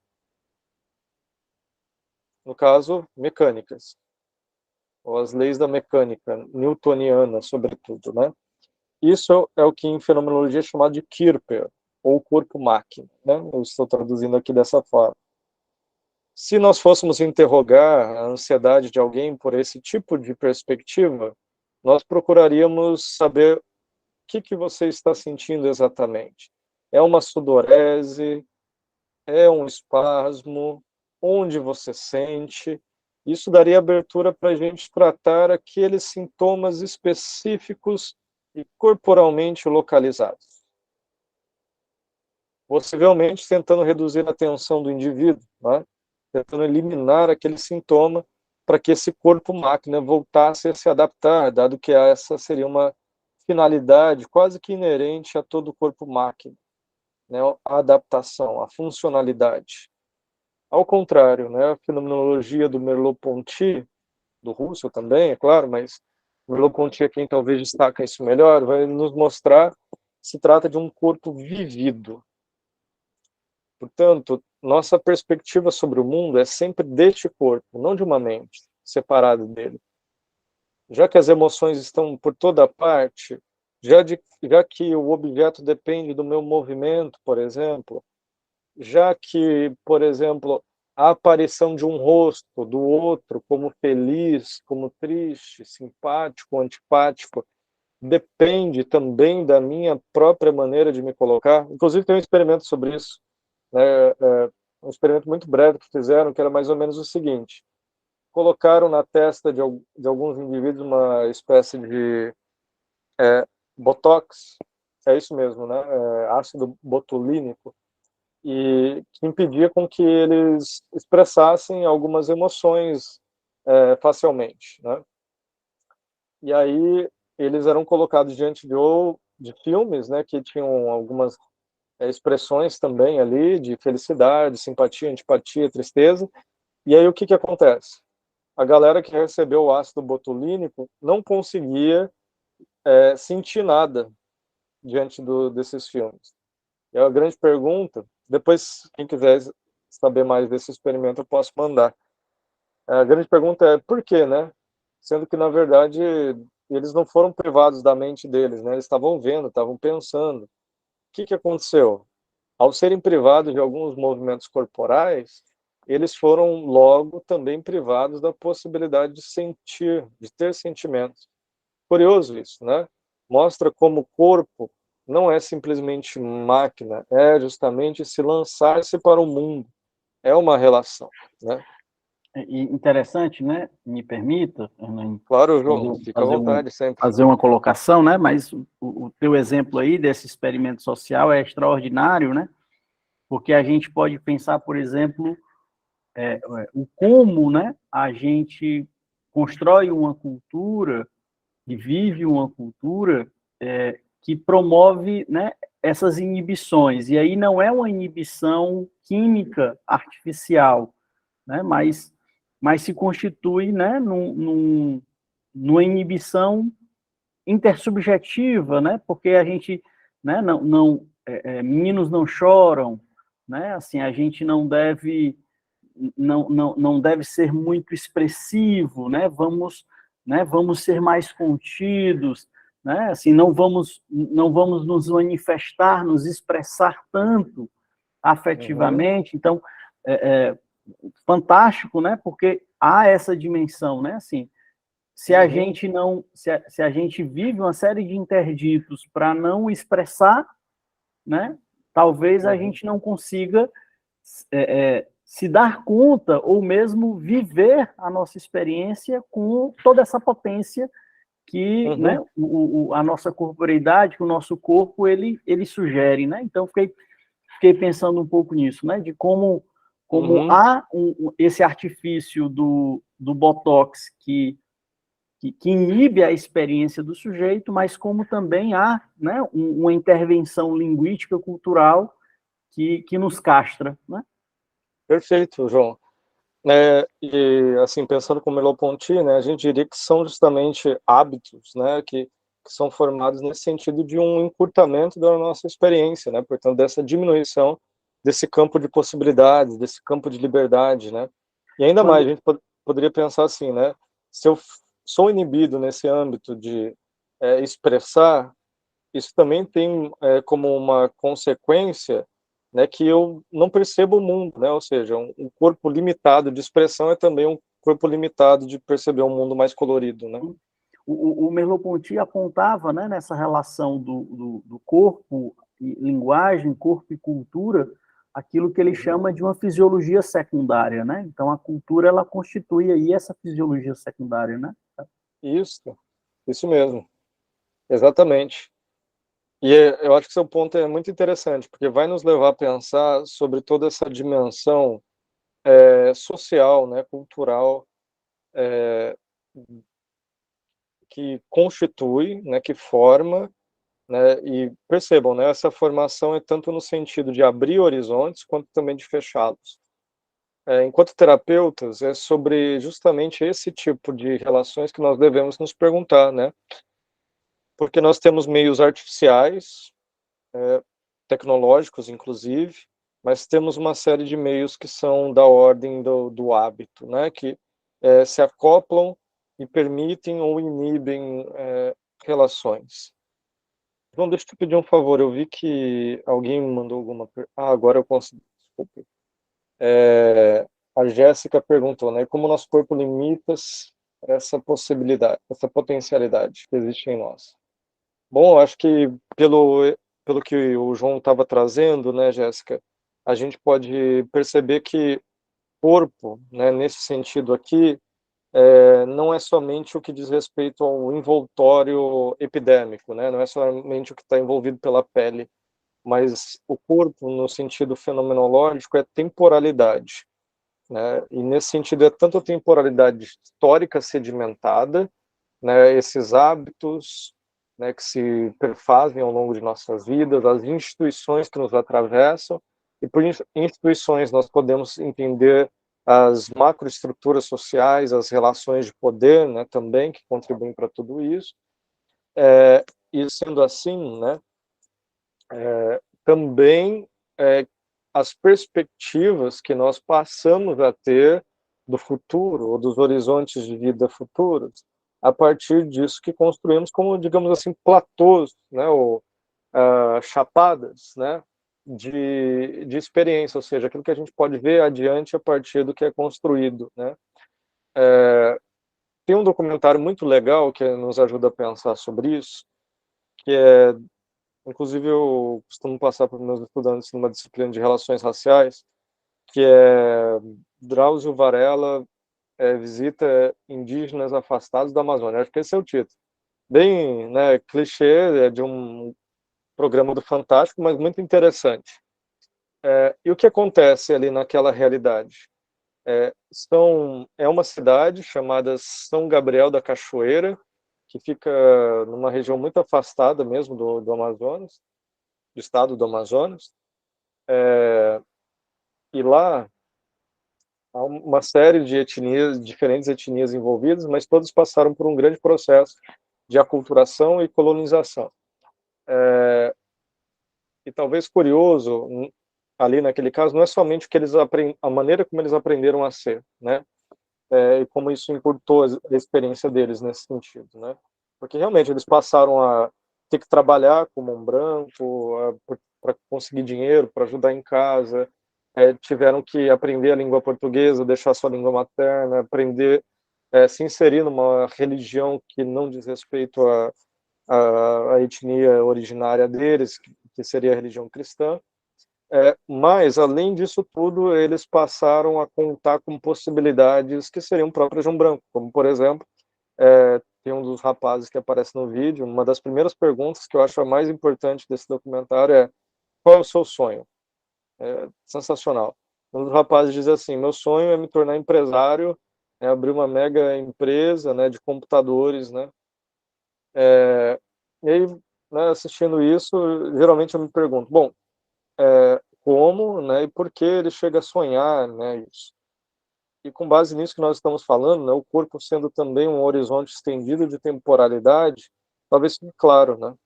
Porque ele, digamos assim, só é capaz de sonhar, desde que parece ser um sonho grandioso, né? Mas ao mesmo tempo é uma possibilidade encurtada, porque ele só é capaz de sonhar sonhos brancos, né? A gente poderia dizer. Ou seja, com esse tipo de chapada, né, de experiência que é garantida culturalmente para ele. E naquele caso isso gera muitos conflitos, né, para ele inclusive. Depois eu posso mandar o link desse documentário para vocês. Não sei se fez sentido, Jéssica, se deu para entender. Ou se eu respondi sua pergunta, se talvez ia para um outro lado. Sim? Ok, muito bem. Bom, gente, eu vou aqui para minha última reflexão com vocês. Sei que nós já estamos chegando aqui no fim do horário. Mas eu queria citar um último autor que vai, com certeza, abrir algumas coisas, né, para a gente, no nosso diálogo. Esse autor é o Eugene Gendlin. Não sei se vocês o conhecem, é um autor que trabalhou diretamente com Carl Rogers, né, então ele vem da terapia ou da como é, abordagem, né, abordagem centrada na pessoa, da terapia centrada no cliente, mas depois ele desenvolve uma outra teoria que ele vai chamar tanto de psicoterapia experiencial, mas isso aqui é de um livro dele chamado Modelo Processual. É um título, a meu ver, é bem ruim para o conteúdo do livro, embora o conceito central dele seja mesmo esse, de processo. Mas, a meu ver, é um livro sobre o corpo, sobre a corporeidade. Ele, sim, o Gandalf, é filósofo e terapeuta, e ele se entende como um fenomenólogo, é por isso que ele está aqui. E a ideia que ele traz do corpo, ele traz algumas distinções que vão nos ajudar e que vai responder, inclusive, isso que a Jéssica perguntou, né, nesse sentido. Ele vai dizer o seguinte: bom, existem várias formas de nós enxergarmos os sentimentos, né, seja como um sentimento ou sensação corporal, como uma definição da situação. Como definição da situação, ele entende o seguinte: suponha que você está disputando algo com alguém, você perde. Uma luta, por exemplo, de boxe, você perde. A derrota, ela não é só uma situação objetiva, ela envolve também sentimentos, como esse de se sentir perdedor, né, ou de se envergonhar pela derrota. Agora, como que esse sentimento participa dessa situação social? Ele vai dizer que inteiramente. É um erro a gente pressupor que o sentimento é colateral à situação, ou de que ele é só interno daquele sujeito, né, que participou. Mas, porque até se você analisa mais a fundo, fizesse entrevista com os dois, interrogasse isso de outras formas, você chegaria à conclusão de que mesmo o indivíduo que ganhou a luta, por exemplo, ele contava com o fato de que o outro poderia se sentir derrotado e ele vitorioso. Ou seja, mesmo a esfera privada do outro, que não era diretamente acessível a ele, foi levada em conta como parte da definição daquela situação, que é muito interessante. Normalmente a gente considera a situação só pelo lado objetivo, né? E ele está dizendo que a própria sequência temporal de qualquer situação social inclui o que nós chamamos de sentimentos. Então essa separação entre o privado e o público, ela não faz tanto sentido no fim das contas, ele está dizendo, né? Ao mesmo tempo, ele está dizendo o seguinte, que o corpo, ele está trabalhando muito a partir do Merleau-Ponty, né? Então, o Merleau-Ponty diz: perceber um objeto é considerar um sistema de coordenadas que é o nosso próprio corpo. Então, o corpo não é só a posição que eu estou, não é só a minha pele, mas ele é um sistema de coordenadas, também com relação ao que é possível, ao aqui, ao lá, ao agora, o antes, o depois. Então, é um sistema de coordenadas, ele está dizendo, em cima, embaixo, direita, esquerda, enfim, tudo isso forma um sistema de coordenadas. É assim que o Merleau-Ponty define o corpo, né? E o que o Gandalf está dizendo é que o corpo também é atravessado por um sistema, né, de contextos implícitos. né? Quer dizer, coisas que a gente pressupõe que estão em jogo naquela situação, como nesse do cara que ganhou ou que perdeu uma luta de boxe, né? E aí que ele vai definir, como aqui na terceira linha, que ter um sentimento é uma sequência, um cordão de eventos que leva, então cria tempo. É isso que eu gostaria que vocês percebessem. Falar sobre sentimentos e emoções não é falar sobre estados, é falar sobre a relação do sujeito com o mundo. E mundo, fenomenologicamente, também envolve tempo. Também é o aberto, é o que não está consolidado, é o que normalmente a gente chama de futuro. E nesse sentido, né, ele vai dizer que o corpo é sempre temporal, envolve uma relação com um contexto global, implícito, do qual nós sempre já participamos. Percebem? Então, como voltando nesse caso do rapaz que perde uma luta de boxe, perder a luta de boxe é um sentimento que definiu aquela situação, mas além disso, né, ele vai citar isso em um outro texto, né? Ele vai citar isso com relação a um estudante, né? Chega um estudante dizendo assim: eu sinto um aperto no peito, né? E aí ele vai desdobrar com esse estudante o que é esse aperto no peito, né? E aí ele fala, né, das situações objetivas, fala das provas difíceis que ele fez, ele fala do, enfim, que está angustiado, ele dá nome para isso, vai desdobrando, né? Mas a grande sacada ali é que ele percebe que nada disso dá conta para expressar o que exatamente é o sentimento desse rapaz, porque ele sente, então, esse sentimento, aperto no peito, que ele chama de angústia, tem a ver com se sentir derrotado quanto ao fato de que ele deveria ser alguém que jamais poderia fracassar. Percebem? Um único sentimento, ele está localizado no corpo, mas ele se expande e se refere a um conjunto de coisas que dizem respeito a essa noção, né, que a gente elaborou aqui de corpo existencial, portanto, da relação do sujeito com o tempo, com seus projetos existenciais, também com aquilo que nós podemos chamar de significado. Nesse sentido, o que a gente deve ser capaz de se interrogar? E aqui eu já vou concluindo, tá, pessoal? Será que as nossas práticas terapêuticas, como algumas práticas corporais, né, que às vezes fazemos, tem que ter por foco o relaxamento das tensões localizadas no Kirper, ou corpo-máquina, ou ainda desfocalizar sentimentos desagradáveis, como se esses sentimentos fossem objetos, né? Aqui, acredito, né, que colegas gestalt terapeutas estejam um pouco mais preparados para lidar com isso, mas há alguns colegas que são terapeutas que caem numa narrativa sobre sentimentos e emoções que eu acho muito problemática, sobretudo porque fecha essa dimensão e vai fechar uma dimensão que, a meu ver, é ainda mais importante, que é da ética de cada indivíduo perante a vida, né? Quando ele vai dizer assim, né, vai praticar mais ou menos o seguinte: alguns sentimentos, vocês já devem ter visto esse tipo de fala, são mais ou menos como um barco atravessando um rio. Você pode não embarcar naquele barco, deixar aquele sentimento ir embora. Enfim, existem uma série de técnicas que vão nessa direção, né? Então, essa ideia do não embarcar no sentimento, ela tem um objetivo terapêutico, claro, mas a pergunta central é: o quanto isso permite uma indagação desse fundo experiencial, né, e dessa significação total que vai exigir uma hermenêutica da situação, né, por parte do terapeuta e, claro, também aí do sujeito. Será que algumas práticas permitem mesmo que a gente interrogue a relação do sujeito com seu projeto existencial, com a sua temporalidade, com o sentido e a significação dos sentimentos e emoções, como a gente trabalhou aqui, percebem?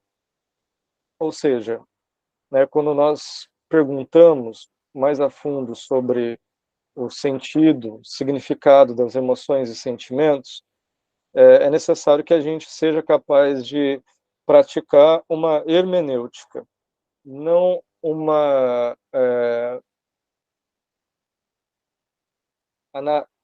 análise psíquica, né? O que eu quero dizer com isso? que a gente não localize os sentimentos no que diz respeito ao corpo físico, não a um lugar espacial.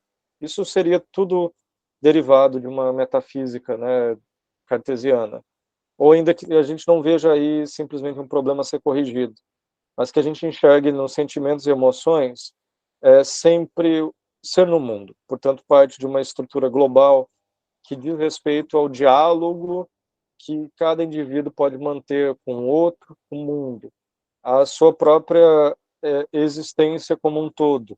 E, por fim, todo sentimento e emoção é uma forma de interrogar a ética, ou seja, a posição do indivíduo perante esse mundo, perante esses outros. Portanto, qual é o vacilo que eu estou tentando convencer vocês a não fazerem? De cair no engodo de encarar, voltando lá para o começo, né, emoções e sentimentos como coisas e como problemas. E enxergar tudo pela ótica simples da positividade.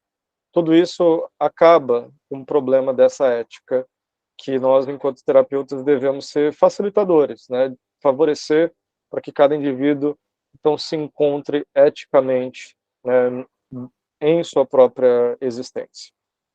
Bom, gente, estou preocupado também com o horário, mas não só isso. Com isso, eu encerro minha fala. Agradeço a todos novamente, vocês que também quiseram ficar aqui, né, presentes nesse diálogo até o fim. Agradecer de novo ao João, ao Sorg, enfim, espero que vocês tenham gostado, tanto quanto eu, de abordar um pouco a temática, e fico aberto também para questionamentos, mesmo que em um período posterior, né? O João tem meus contatos, se vocês quiserem pegar com ele, podem pegar, enfim, é isso, muito obrigado. Vou fazer aquele exercício de 10 segundos, né? Temos espaço, né? O professor Hernani aí colocou essa disponibilidade para alguma pergunta, alguma colocação mais breve, né? Mas os elogios aqui já estão aparecendo no chat, né, Hernani? Então, se alguém quiser pontuar alguma coisa, esse é o momento.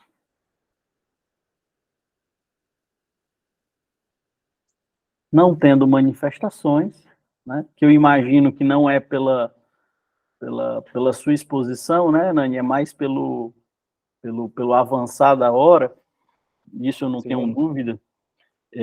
Eu queria só fazer, né, cara, uma colocação, te escutando, né, e pensando, né, assim, como a tua fala, né, e a tua apresentação, seja no conteúdo, seja na forma, ela ultrapassa, né, a superficialidade daquilo que a gente pressupõe que é um curso de introdução, né? Então, fiquei pensando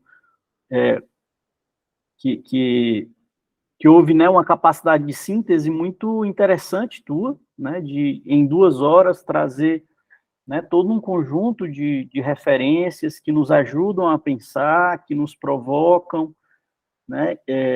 Então, digo isso, né, cara, assim, muito gratificante escutar a tua participação, né, testemunhar isso, pelo rigor e pelo cuidado, né? Acho que tem um rigor e tem uma qualidade na tua fala que diz, né, do teu modo de ser, né, e diz do teu cuidado com a turma aqui que você ia encontrar. Então, uma felicidade muito grande, cara, de escutar, né, hoje à noite, assim, acho que foi um momento super qualificado, né, e que aponta, né, para aquilo que a gente ainda pode construir junto, né, das provocações, das interlocuções que existem, né? Com certeza, João, meu amigo. Muito obrigado pelas palavras, fico realmente muito honrado.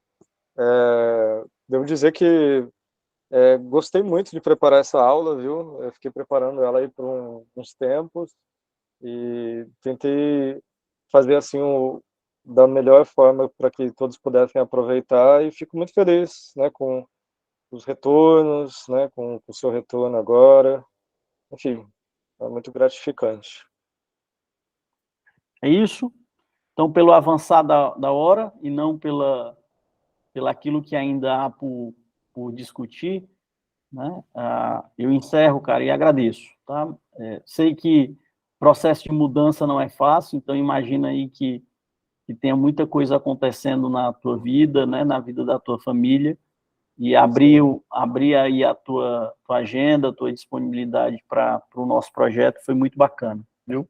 Obrigadão. Obrigado a vocês, a todos também obrigado. Uma boa noite, pessoal.